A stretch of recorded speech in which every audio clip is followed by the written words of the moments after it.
أشهد أن لا إله إلا الله وأشهد أن محمد رسول الله. Bismillahirrahmanirrahim.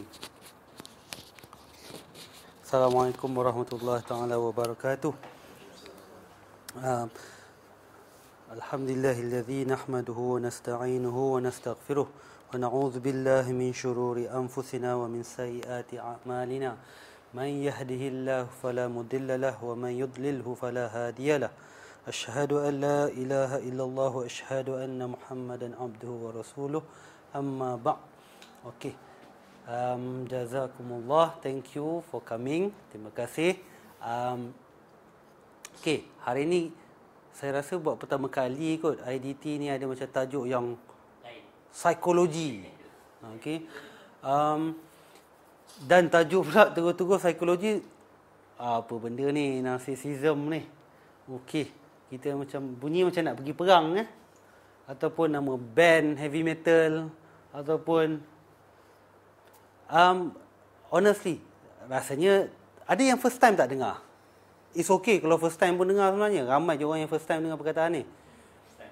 First time juga Kenapa saya pilih tajuk ni?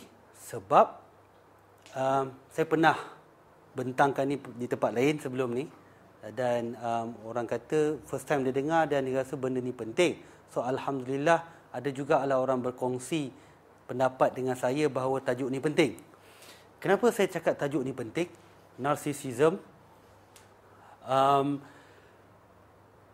Sebab saya rasa sifat-sifat syaitan ada kat sini. Narcissism. Sifat-sifat syaitan. Start apa? Sejarah apa? Sejarah first time dalam sejarah peradaban manusia yang manusia tahulah. Racism, diskriminasi dan juga takabur. Ujub, takabur, riak. Semua tu macam satu saudara mara kan. Ujub, takabur, riak. Jenis macam yang adik-beradik lah. Perangai yang sama. You know what? Benda yang saya sebut tu, sifat-sifat buruk tu, semua tu berlaku ketika kejadian Iblis tak nak sujud dekat Adam sebagaimana Allah suruh. Dr. Jeffrey pernah cerita dan sebelum penceramah sebelum ni pun pernah cerita sentuh pasal tu. Ayat Quran memang cerita banyak. Ayat Quran. Semua sifat buruk tu masuk dalam definisi narcissism. Okey. Sebab laptop ni dia terlalu baru sangat, dia tak boleh connect dengan projector. Kita sama-sama tengok laptop. Okeylah, ni cerita sedikit lah. Narcissism tak payah nak tahu lah kot. Narcissism ni asalnya daripada Narcissus. Cerita mitos zaman Greek purba. Okey. Pernah dengar kan nama-nama Greek kan? Zeus, Omega, Alpha, tu nama-nama Greek lah tu. Macam-macam lagi lah. Titan tu pun nama Tuhan Greek juga. Narcissus adalah watak dalam mitos Greek. Nak pendekkan cerita, Narcissus ni, dia handsome. Dia sangat handsome. Tapi dia tak tahu handsome dia tu macam mana. Dia handsome. Sehingga kan ada bidadari suka kat dia. Bidadari ni nama dia Echo. Ni dia punya ada cerita lain lah dalam mitos lain. Echo ni sangat suka kat dia. Dia lahirkan rasa cinta pada si Narcissus ni. Narcissus ni tolak mentah-mentah. Dia pun dengan megah ni, dia tolak mentah-mentah. Sebab Echo cakap dia handsome. Dia pun tak tahulah dia handsome macam mana. Sehinggalah dia jumpa lopak air. Ni gambar ni zaman tahun 1700, tahun 1500. Gambar orang dulu-dulu cuba nak bercerita melalui lukisan kan, zaman dulu. Dia orang nak bercerita melalui lukisan, dia orang cerita pasal Narcissus ni melalui lukisan. Okey, so Narcissus ni nampak lopak air, dia jalan-jalan dalam hutan nampak lopak air, nampaklah image dia. Oh, ini rupa aku yang handsome ni rupanya. Sampai mati dia duk tengok, dia duk takjub, dia duk terpersona dengan image dia sendiri kat dalam lopak tu. Inilah asal usul cerita Narcissus. So bila zaman kemudian bijak pandai mula belajar tentang psikologi lah, psikiatri lah, sifat-sifat begini yang cinta diri sampai berlebihan, sampai memudaratkan diri sendiri dan orang lain, kita sebut narcissism. Dia ambil daripada mitos Greek ni, Narcissus. Panjang sangat cerita pasal Narcissus ni. Mengepek je. So, penyakit jiwa yang menyebabkan seseorang itu memuja dirinya sendiri dengan berlebihan dan kepada kesempurnaan dirinya sendiri. So, basically dia obses. Good, obses. Obses, terpesona dengan diri sendiri, cinta diri dia. Apa kena-mengena dengan IDT? Orang IDT tak macam ni. Kenapa nak cerita? Tajuk dia apa sebenarnya? Media sosial dan televisyen Kan? Yes. Tak apa, kita akan sampai ke point tu. Ini tak payah tahu. Dulu tok guru saya pernah cakap, dalam talk dia, berjaga dan tumpu perhatian 5 minit yang pertama dengan 5 minit yang terakhir je. Tengah-tengah tu nak tidur pun tak apa. So, slide yang ni yang kena ingat. Kemudian slide yang ujung nanti insyaAllah kena ingat pula. Yang tengah-tengah ni nak bagi macam movie kan, plot cerita, berasa hero kena culik, heroin kena culik. Asal dia ni, inilah narsisistik. Sering harap puji-pujian. Okey, narsisistik pertama, sering harap puji-pujian dengan setiap perkara yang dia lakukan. Kedua, dia sentiasa rasa tinggi daripada orang lain. Faham tinggi bukan tinggi ni. Tinggi dia lebih. Pangkat, ilmu, kecantikan, harta. Tak semua orang sama tau. Ada orang narsisistik yang dia rasa harta dia lebih daripada orang lain. Ada orang narsisistik dia rasa dia lebih skill. Ada orang narsisistik dia lebih pandai ilmu agama. Dan ingat, narsisistik ni orang agama pun ada. Ketiga, apa yang dia buat orang lain mesti ikut. Keempat, kalau orang tak ikut, dia marah. Tu. Apa yang dia nak, orang lain mesti ikut. Dia marah kalau orang lain tak ikut. Nombor 5, dia cenderung untuk eksploitasi. Eksploitasi ni mempergunakan orang untuk dapatkan apa yang dia hajati. Maknanya, basically apa yang dia nak, dia mesti dapat. 6. Dia tak boleh nampak orang lain perlukan apa. Dalam orang putih kata empathy ni, putting oneself in other people's shoes. Dia tak boleh imagine Liu datang dari Ampang. Sorry Liu, guna contoh you lagi. Liu datang dari Ampang, datang lambat editi. I marah you. Liu tak prepare lagi makanan, tak prepare, kenapa kau lambat? I tak ada empathy because I tak letak diri saya pada diri Liu, bahawa Liu datang daripada Ampang, mungkin jam, hujan. I tak letak diri I kat dia. Itulah empati. So orang narsisistik tak ada benda ni. Pandang rendah pada orang lain. Dan last kali, kalau orang lain tu dapat sesuatu yang hebat, dia cemburu dan dengki. Okey. Apa-apa perjalanan kita punya diskusi hari ini, ingat ini je. Inilah narsisistik. So bila orang tanya saya apa narsisistik, jawapan pendek, cinta diri sendiri. Jawapan panjang, 9 perkara ni. Itulah dia, narsisistik. Still, kita tak sampai lagi apa motif kita nak cerita hari ni. Tak payah tengok. Ini wabak narsisisme. Maknanya dalam orang putih cakap narsisistik epidemik, wabak narsisisme. Ini nak tunjuk graf di mana plastik surgery semakin mencanak-canak naik daripada dalam tempoh 20 tahun ni. Plastik surgery, botox, buang lemak, tarik ni, implan ada depan, ada belakang. Ni US. Apa nak risau, ni US lah. Kita Malaysia tak kena. Siapa cakap Malaysia tak ada? Malaysia adalah tempat yang paling popular orang datang, bukan sekadar orang kita. Orang luar datang untuk buat plastik surgery. Maybe murah kot. Ya, compare dengan US, orang US datang sini. Apa lagi wabak narsisisme? Ni. Pernah zaman, saya tak tahu lah, kalau dulu-dulu zaman saya kartun Smurf. You tahu Smurf? Dalam salah satu watak Smurf kan, perasan tak ada seorang lelaki macam bapuk, pegang cermin ada bunga. Watak Smurf. Kartun Smurf ni. Sebenarnya lelaki tau. Ni satu bagi masalah, tu cerita lain lah. kartun ni mewujudkan idea bahawa it's okay to be transgender ataupun to be bapuk. Jadi lembut. Itu cerita lain lah. Saya nak ceritakan nama dia, watak ni, vanity. Vanity dalam English bermaksud excessive pride in one's ability, appearance or achievement. Itu vanity.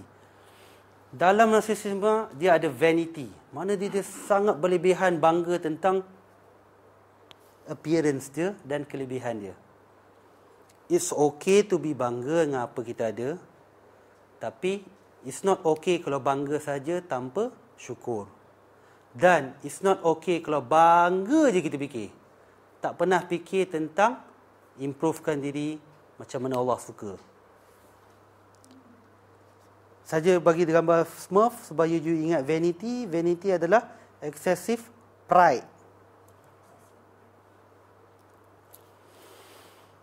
Wabak narsisisme lagi berlaku ketika traffic jam.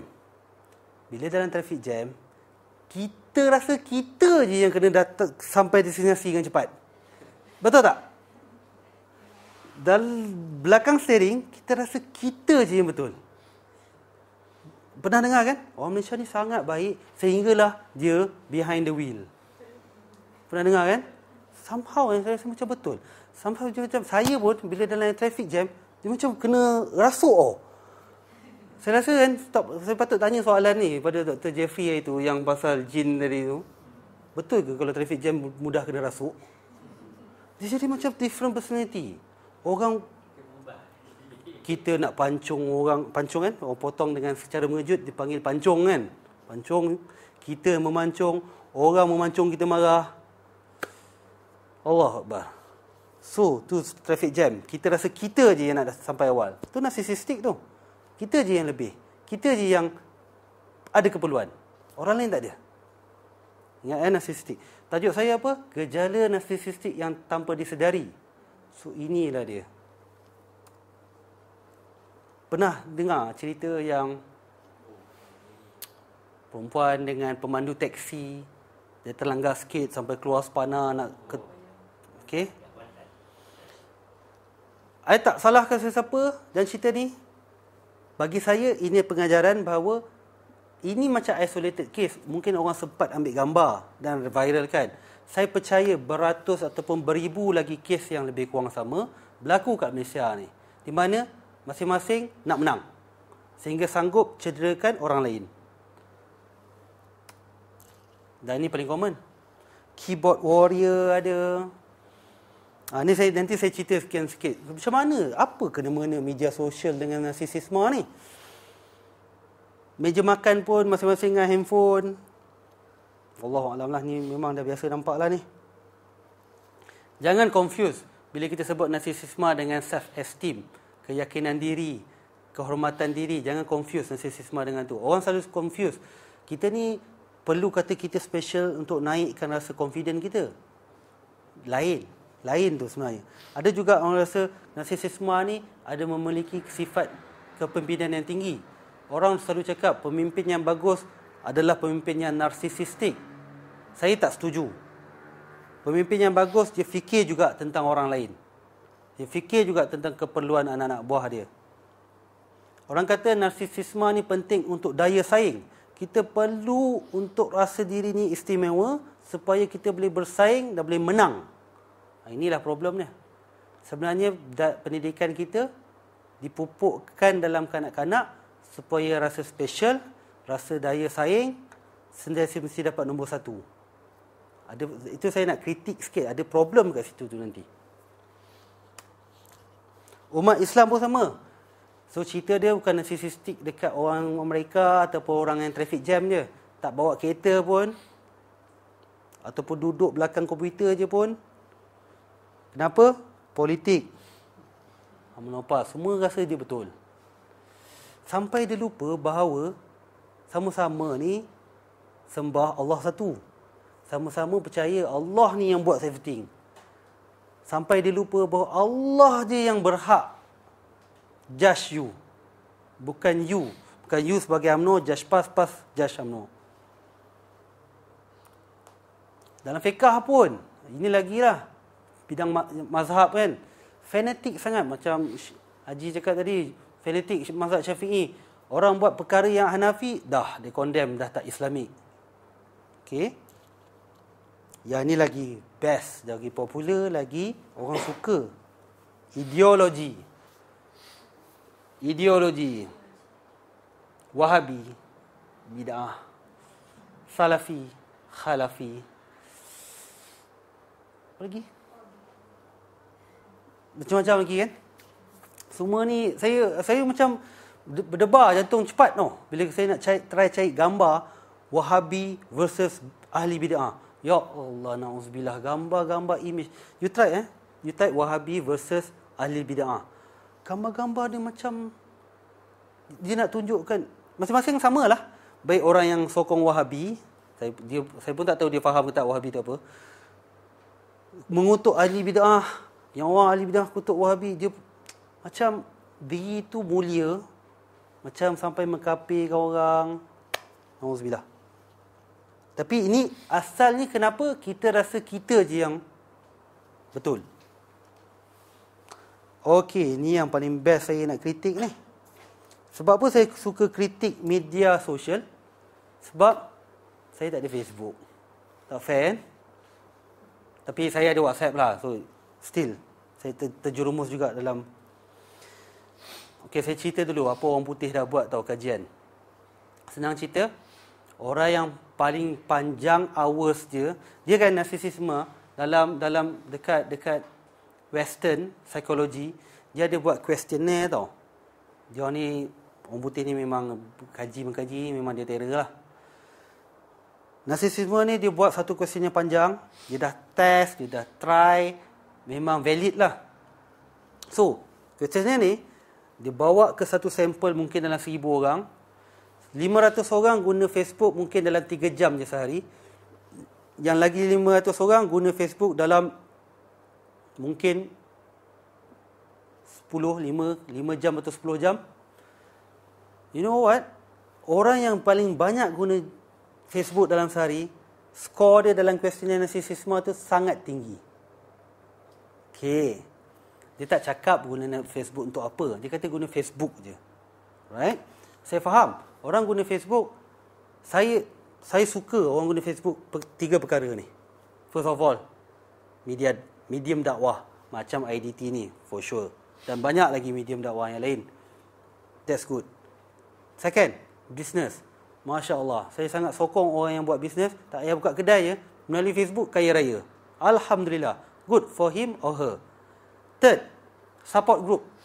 Saya sebagai seorang pakar psikiatri, saya banyak terdedah pada grup-grup macam anxiety group, bipolar group patient-patient. Dia nak buat support sama sendiri, dia buat group. Sebagaimana grup-grup family members, okey lah. Tapi yang lain-lain yang individual ni, saya risau sedikit Facebook ni. Sebab dia mendedahkan kita terhadap, kita nak jual diri kita sendiri, bukan jual lah, kita nak promote diri kita sendiri pada dunia. Alright? Nak market, yes. Kalau you sebagai orang yang memberi servis, you nak market diri you sebagai satu entity business, tu different lah. Tapi kalau you personal, you tak ada business, tapi you just nak up you punya motivation, self-esteem, saya syorkan orang cuba fikir balik. Okay? Sebab orang buat kajian memang narsisistik ni tinggi lah. Orang yang guna Facebook terlalu lama. Second, orang yang kerap tukar gambar profil dia adalah orang yang tinggi narsisisme. Wallahualam. Dia kata, dia ada one of this. Dalam slide ada, tapi memang westernnya tadi lah. Yes, yang ada narsisisme ni ada skill, ada questionnaire. Yang tu profile. Share gambar cerita lain. Okey. Saya nak tanya soalan Ni Facebook ni cerita. Bila kita update sesuatu perkara, bila kita letak kat wall, kita bila letak dekat. Okey. Itu soalan kemudian. First dulu saya nak tanya. Kita dalam Malaysia ni, orang yang paling best sekali kita nak kutuk siapa? Politician. Politician manusia ke tak? Kebanyakan politician yang kita kutuk tu orang Islam ke bukan Islam? Alright. Okay. Dalam Facebook kita yang selalu kita dapat feed kan, yang saya pun tak tahu bahasa apa nak pakai, tapi kalau kita Facebook kita pun kita dapat juga benda-benda tu. Selalunya lawak-lawak pasal politician kan? Dan sangat viral lah. Dan orang sangat promote lah benda ni. Saya teringat tentang hadis Nabi tentang ghibah. Nabi tak suka orang buat ghibah. Sangat dibenci lah, berdosa lah kiranya. Ghibah tu apa? Sahabat tanya. Ghibah tu adalah bila engkau berkata sesuatu tentang saudaramu di belakang dia, sesuatu yang dia tak suka. Okey? Sesuatu yang tak suka. Nabi cakap macam tu je. Lepas tu sahabat tanya lagi. Walaupun benda tu betul. Ya. Tak. Ya, benda betul lah maksudnya. Kalau benda tipu, itu dah dipanggil dusta. Itu dah the next level of dosa. So, ghibah tu walaupun benda betul, memang benda betul pun sebenarnya. Tapi you cerita ke orang lain, tapi orang tu tak suka. Saya belajar dengan Syekh Tariq daripada Arif University ni, kata ada 6 condition je boleh ghibah ni. Dan condition tu tak termasuk, Facebook tak termasuk dalam 6 condition tu. 6 condition ni ada dalam Riyadhus Salihin. Ghibah ni, ghibah yang dibolehkan. Contohnya bila kita nak bercerita kepada hakim. Contohnya I cerita pada abang Leo tu, abang ada buat abang hakim, saya ada buat transaksi dengan Liu. Saya cerita keburukan tentang Liu untuk dapatkan you punya judgement. Sebab you hakim, you qadi. Nak dapatkan fatwa you. That's okay. Nak cerita kepada polis ke, that's okay. So, kalau cerita saja-saja dalam Facebook, bagi orang gelak, saya khawatiri kita kena fikir balik, adakah ni ghibah? Okeylah, kita dalam ni memang kita tak buat lah lawak-lawak tu. Kita kena tanya balik. Perlukah aku viral? Perlukah aku hantar ke orang lain? Sebab saham tu, bila kita hantar ke orang lain, dibuatnya orang lain tu hantar ke 500 orang yang lain, kita pun dapat share dosa yang 500 yang lain. Nampak? Dia punya chain. Apa kena, you pernah tadi dia tanya, apa kena dengan narsisisme dan hal ni? Saya khawatir orang yang buat lawak-lawak pasal politician ni, niat dia apa sebenarnya? Pesenda. Tapi at the same time dia dapat likes yang banyak. Dia dapat populariti yang sangat tinggi. Macam-macam kan lawak kan, kita ada tweet lah yang sangat kelakar. Saya pun rasa macam kelakar gila. Tapi saya fikir, apa natijah dia? Dahlah satu benda tu ghibah. Satu lagi, bila saya belajar tentang narsisisme, kemungkinan ini adalah sikap orang narsisistik juga. Dia buat satu perkara, nak dapat populariti. Okey, imagine 500 tahun dulu. Orang nak jadi famous macam mana? 1000 tahun yang dulu. Unless kalau you bukan anak raja, ataupun you bukan pahlawan yang you menangkan kaum you peperangan, you pelawak istana, there's no way you akan jadi popular 1000 tahun yang lalu. Betul tak? Cuba imagine diri you 1000 tahun yang lepas, hanya orang-orang yang very few je yang boleh jadi famous dan popular. But now, today, each one of us can be very popular. Tak payah talent pun. Betul tak? Buat satu perkara bodoh, maaf cakap, letak dalam video YouTube atau Facebook, bodoh sebodoh-bodohnya, bodoh yang paling best sekali orang tengok. Banyak likes, guess what? Popular tak? Itu saya kritik tentang, saya tak tolak teknologi tau. Masalahnya kita lupa, inilah dia gejala narsisistik yang kita tidak sedari. Saya tak kata zaman dulu tak ada narsisistik. Ada. Cuma peluang untuk jadi subur dan mekar sifat narsisistik tu tak ada. Itu satu. Guna smartphone. Apa benda ni?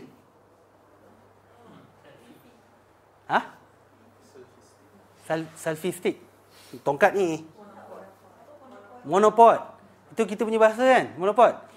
Bahasa Indon dia cakap apa? Kalau you nampak tulisan ni Indon ni panggil monopod ni, Indon punya bahasa, tongkat narsis. Interesting Interesting kan? Selfie is the epitome. Facebook tu okey lagi, macam saya cakap. Facebook tu ada orang guna, boleh you katakan 50% orang guna dengan cara baik, 50% mungkin narsisistik lah. Okey. Tapi selfie ni susah you nak cakap 50-50 tau.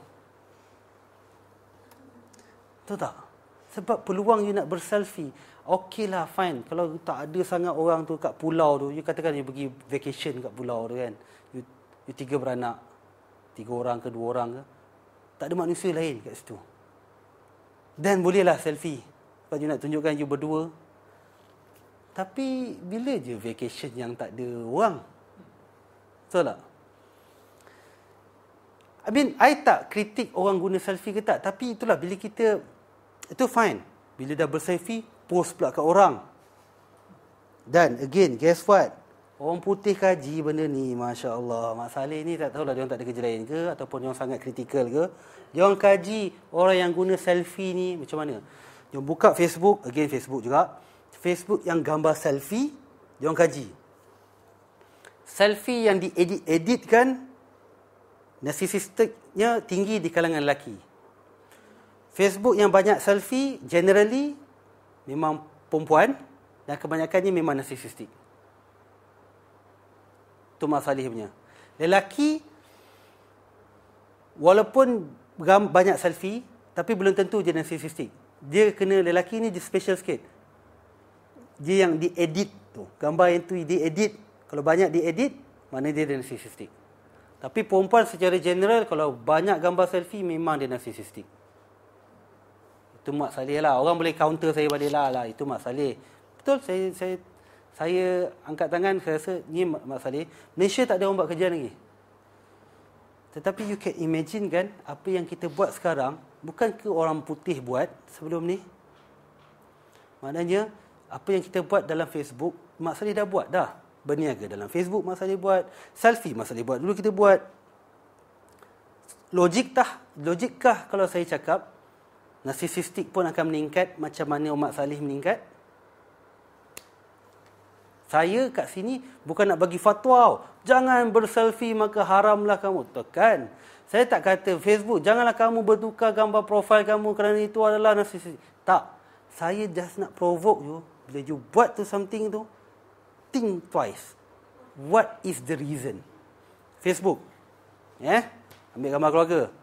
Eiffel Tower. Betul punya. Ni bukannya tipu kat studio gambar, kedai gambar ke kan. Betul. Pergi Paris. Masuk dalam Facebook. Facebook bukan Facebook keluarga Ini public. Okay. Post. Public. For public view. Sebelum you post, apa intention you?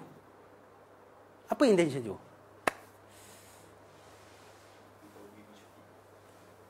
Kita pergi bercuti. Tapi dia dah pergi tau. Dia dah hantar dah borang cuti kat bos dah. I nak pergi bercuti dah. Semua dah tahu you pergi cuti. Dia dah balik cuti. Sebab gambar baru siap.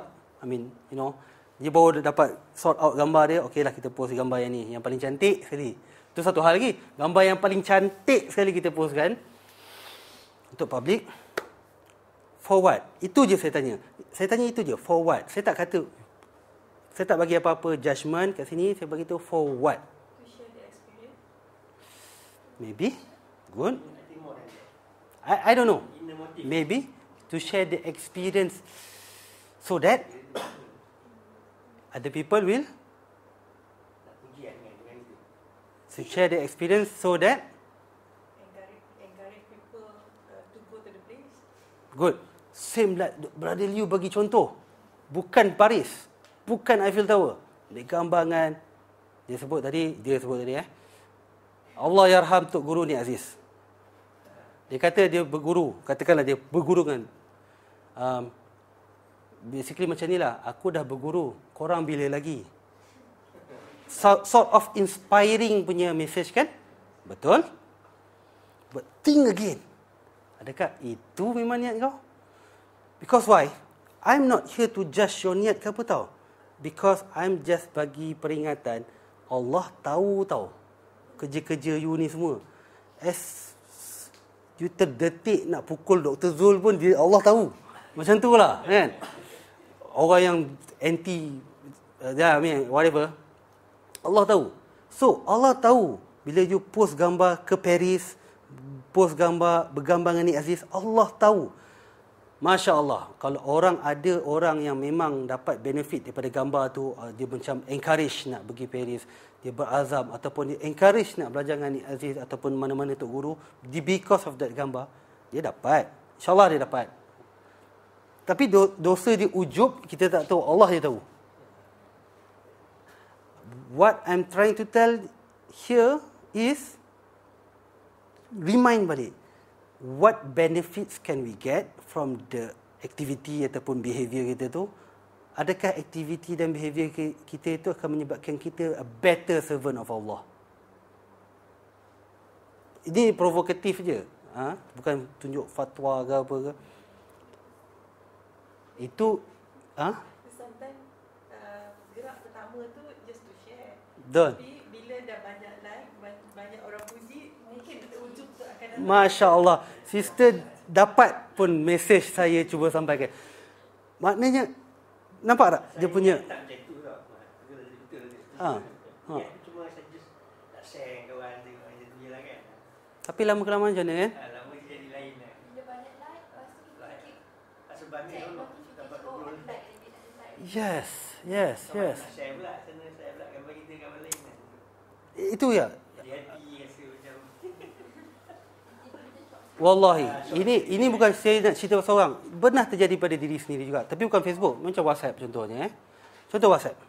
Okey? Bukan gambar, share gambar. Bagi pendapat ataupun tentang satu perkara tentang, kita rasa cukup ilmiah lah.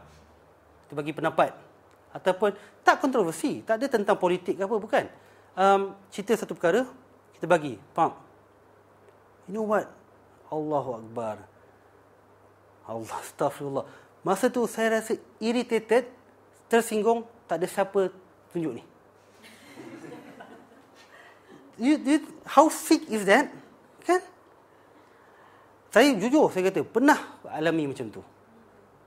Yes. Kita rasa macam bagus tu kita dah bagi. Yes. Macam hebat tu pendapat aku ni. Tak ada orang. Dia macam Yang like, tak ada yang like pula. krik-krik kan. Jangan krik-krik kan.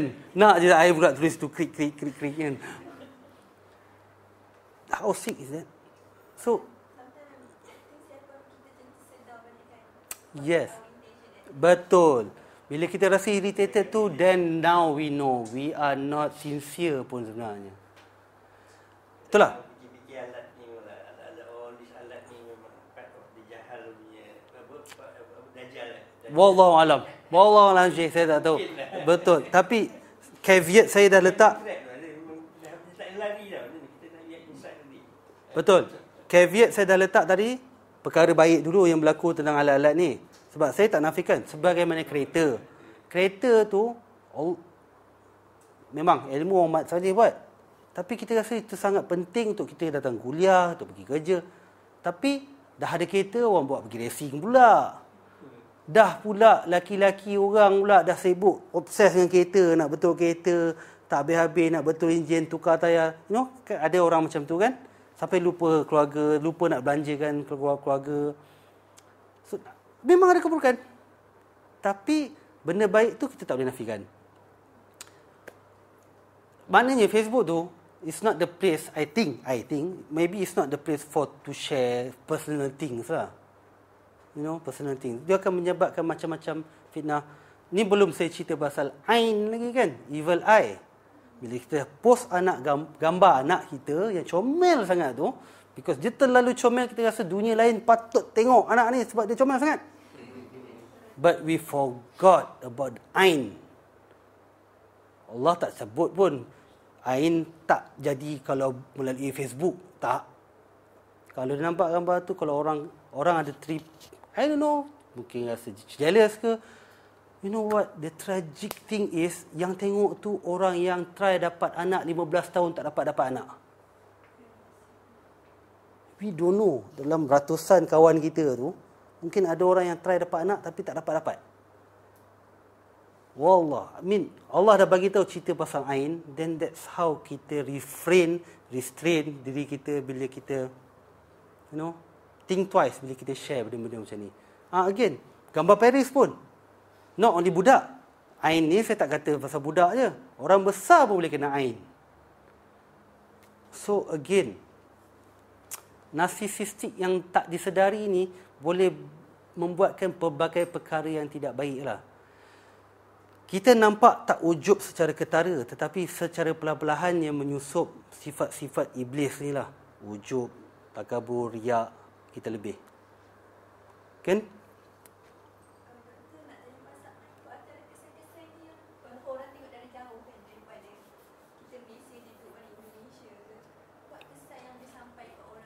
Wallahu alam, macam-macam penyakit boleh. Ain tu kan, kadang-kadang orang duk discuss pasal rasuk jin. Saya rasa yang paling common Ain. So again, bila kita Ain ni dia banyak lebih kepada prevention.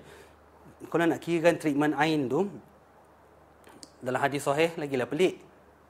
Kita kena cari orang yang puji kita tu, air basuhan itu kita mandikan pada si mangsa. Kan? Itu yes, tapi Facebook, how?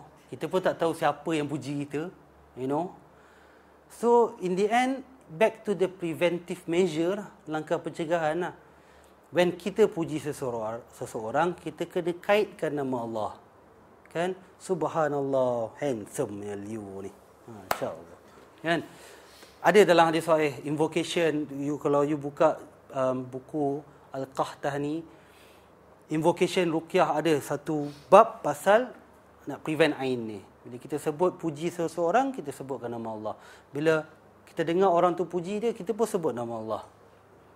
So maknanya kita, hopefully kita doakan kebaikan. Ataupun kita barakallahu fiik, Allahumma barik lahu, Allah yubarik lah. So ringankanlah mulut bila puji orang. Maksudnya Islam tak halang puji orang tau. Bila puji tu kena letak pada tempatnya. Jangan kita berlaku zalim. Maksudnya kita tidak meletakkan sesuatu tidak pada tempatnya. Kita puji orang, bagus engkau. Kenapa? Allah yang berkatkan diri dia sebab tu dia jadi bagus. Allah yang bagi kurniaan sebab tu dia jadi handsome. Dia jadi pandai. Budak ni jadi bijak. Kaitkan dalam mesej tu, jadikanlah satu benda template lah. Allahumma bariklah tu macam template. Bila ada kita puji orang, kita paste dia terus.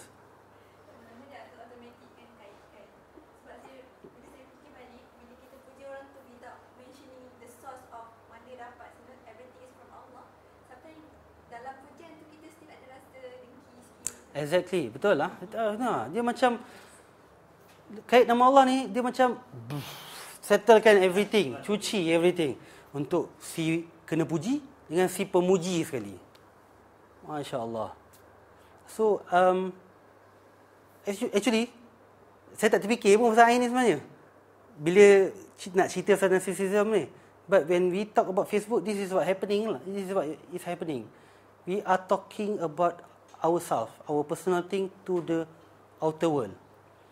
Now, selfie Facebook. Imagine, tadi saya cari dengan Brother Liu, dia datang awal. So, saya dah bagi ceramah. Bukanlah bagi ceramah, kita talk. Actually, he helps a lot lah. Macam nak organize my thought, how to cerita benda ni. I asked him, when was the history of mirror, cermin? I mean, I'm talking about cermin-cermin. Narcissus tengok air, tu tak kira cermin lah. Itu reflection. I mean, of course, mirror is a reflection. Ini cermin memang buat. So, Wikipedia tulis about 400 BC. Before Common Era. Quite lama lah. Ada gambar-gambar patung, tengok cermin sini. Imagine zaman orang tak ada cermin. kita imagine, kita hidup zaman tak ada cermin. I suka put things into perspective. Contohnya masalah tidur. Saya suka bincang, ni saya deviate sikit. Bila saya cerita masalah tidur, saya suka bila cerita, imagine ourselves during the time where there is no mentol, no electricity. Semua gelap. Pakai lilin je. Boleh imagine tak orang tidur pukul apa? 9 dah tidur dah. That's why masa tu tak ada masalah insomnia. Tak ada masalah tidur pun zaman tu. Tak pernah ada hadis Nabi. Mungkin ada hadis dhaif, saya pernah terbaca. Hadis Nabi pasal masalah tidur. Tak ada. Adalah hadis dhaif pasal Khalid Walid. Wallahu alam. Anyway, put things into perspective. Self-love, vanity, Smurf tadi tu, bawa cermin. Imagine ourselves, zaman tak ada cermin. Do you care whether you handsome or not? Do you care how you going to be present yourself? Macam mana you punya appearance bila you keluar rumah? Now, lajak ke depan sikit, zaman dah ada cermin. Perhaps tak semua orang ada cermin. Dalam kampung tu mungkin ada 2-3 cermin. Occasion tertentu je lah yang you tengok cermin. Not every day. Okay, now, dah makin berleluasa cermin. Every house ada cermin. Lajakkan lagi. Every house ada kamera. You mengabadikan gambar you boleh simpan. Basically, you have a cermin of you 50 years ago or 5 years ago. Macam itulah dia punya ibarat dia. Ada kamera simpan gambar. Now, Facebook pula. You have what? Bila letak gambar, now and then, orang di hujung dunia sana boleh nampak muka you. Pap, dia sana klik, pap, dia boleh nampak gambar you. So, imagine betapa orang dia nak tunjuk. Okay, zaman dulu mungkin ada narcissist tapi dia tak ada peluang nak buat. Sekarang you can imagine manusia, dia boleh tunjuk diri dia siapa kepada semua orang dalam dunia ni. Maknanya peluang dia untuk jadi, nak tunjuk apa, nak jadi diri dia, nak tunjuk diri tu siapa, pendapat dia tu, lagi senang tau. Dia nak maki orang pun senang. Zaman dulu, saya tak puas hati dengan orang hujung kampung tu. Saya kena redah sungai, kena masuk kebun, mungkin ada anjing, mungkin ada rimau. Alah, aku fikir, tak payahlah. Now, enter, tap, dia dapat dah. In fact, bukan dia dapat. Satu kampung dapat, aku kutuk dia. So, saya nak letak perspektif bahawa begitu mudahnya lah kita sekarang ni. Satu, mudah nak sampaikan message, fine. Mudahnya kita nak buat perkara yang buruk sekarang ni. Mudahnya lah kita nak dapat ain sekarang ni. Mudahnya lah kita nak dapat dosa. Mudahnya lah kita nak dapat ghibah sekarang ni. So, selfie, okay dah. Pernah dengar Velfie? Dia selfie. Sekarang, rekod. Saya tengah bagi ceramah pada IDT sekarang. Velfie, video self. Allah malam. Maybe kita boleh buat, tak tahu. Okey, sistem pendidikan. Bila anak, ada yang dah ada anak, maybe you dulu sendiri, kita kecil-kecil, mesti nak tanya siapa nombor 1 dalam kelas kan?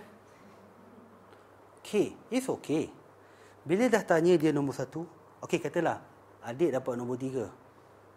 What is our next question? Exactly. Siapa dapat nombor 1? Siapa dapat nombor 2? Maknanya unsur competition. It's fine, tak apa.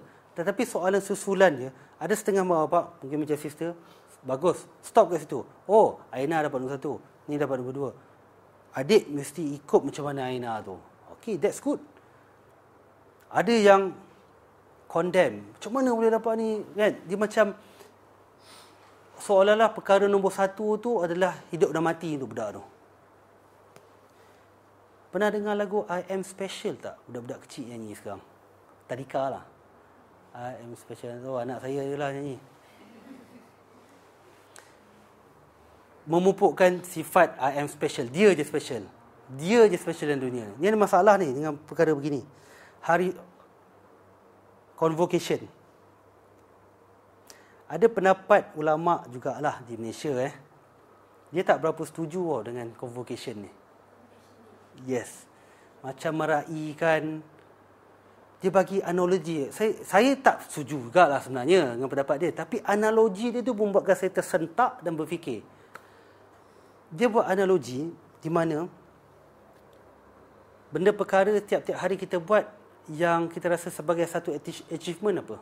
Sepatutnya lah kita rasa tu satu achievement. Exactly, solat.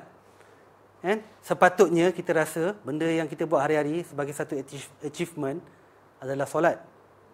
Tapi sebaik saja solat kita berhenti, apa kita ucap?